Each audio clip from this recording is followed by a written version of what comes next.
Hello, my name is Jaumdally, and today I'll be talking about one of the most prominent forces in today's main fluid mechanics principle, which is buoyancy.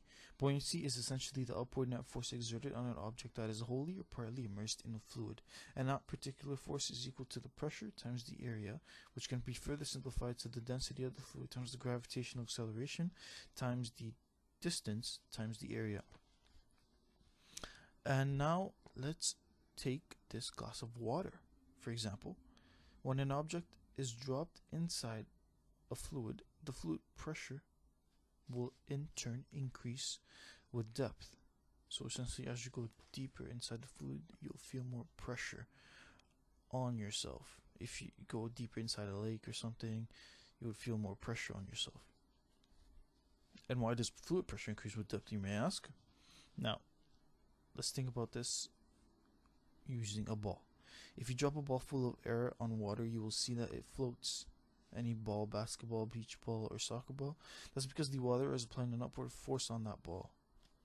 If you push the ball inside the water, you will notice that the ball is also exerting an upward force on your hand, and if you release the ball, it'll come up it'll come up to the surface on its own, right? So let's think about this.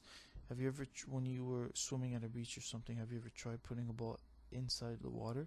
You would see that it's pretty hard to keep inside, right? And if you release it, it'll just pop up to the surface on its own.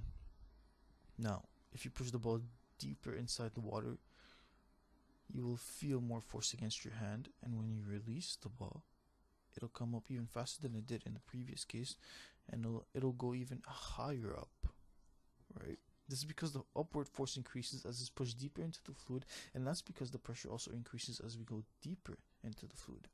Now, same thing goes for our stone example previously. For sinking objects such as the stone, the force exerted upwards on that stone due to that pressure will be more than the pressure exerted downwards due to that pressure, which is essentially its weight.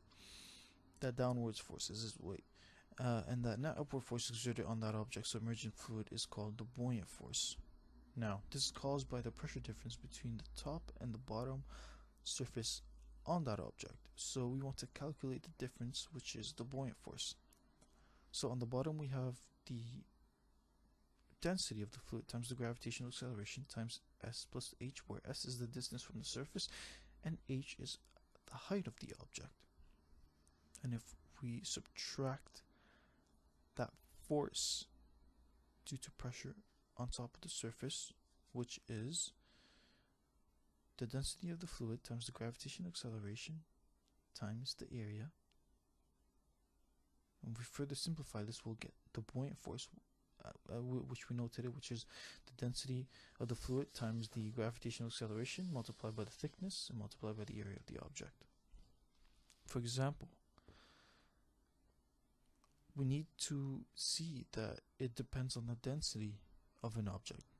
Let's not forget about that. Now, let's say we take two cans of Coke where one has been open and the other remains closed. Evidently, the one that's closed will sink because it has a lot of mass, so it's denser. On the other hand, the one that's open will float because it's hollow or full of air, so it's not as dense, like the ball example. Even though both are the same size, the average density relative to the density of the fluid of the open can is smaller than that of the closed can.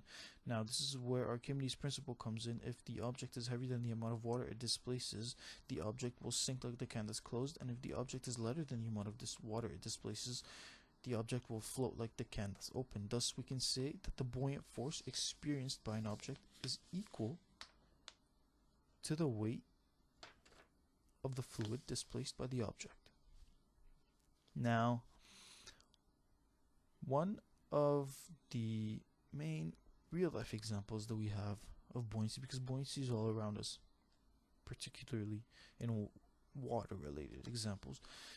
Let's take a boat or a ship, for example. So even though the ship is very heavy, it's also very large, and most of the ship is also hollow, so it's not as dense as you'd think.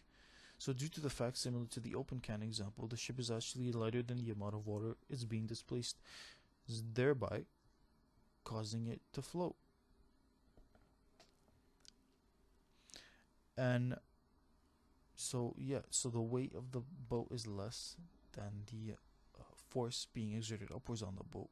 which is why it floats. Now, I want you to think about the next time you're swimming and attempting to float. Think about how buoyancy is helping you achieve that state of keeping you afloat. The amount of water, because the amount of body weight you have is less than the amount of water being displaced.